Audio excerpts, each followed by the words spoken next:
सक्दिन म तिमी अनि तिम्रो मायालाई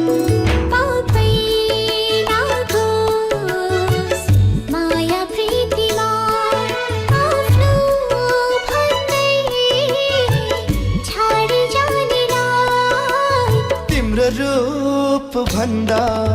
परा तिम्रो नजर भन्दा परा जाने कुनै ठाउँ छैन ठाउँ पनि नहोस् बस्ने कुनै मन छैन मन पनि न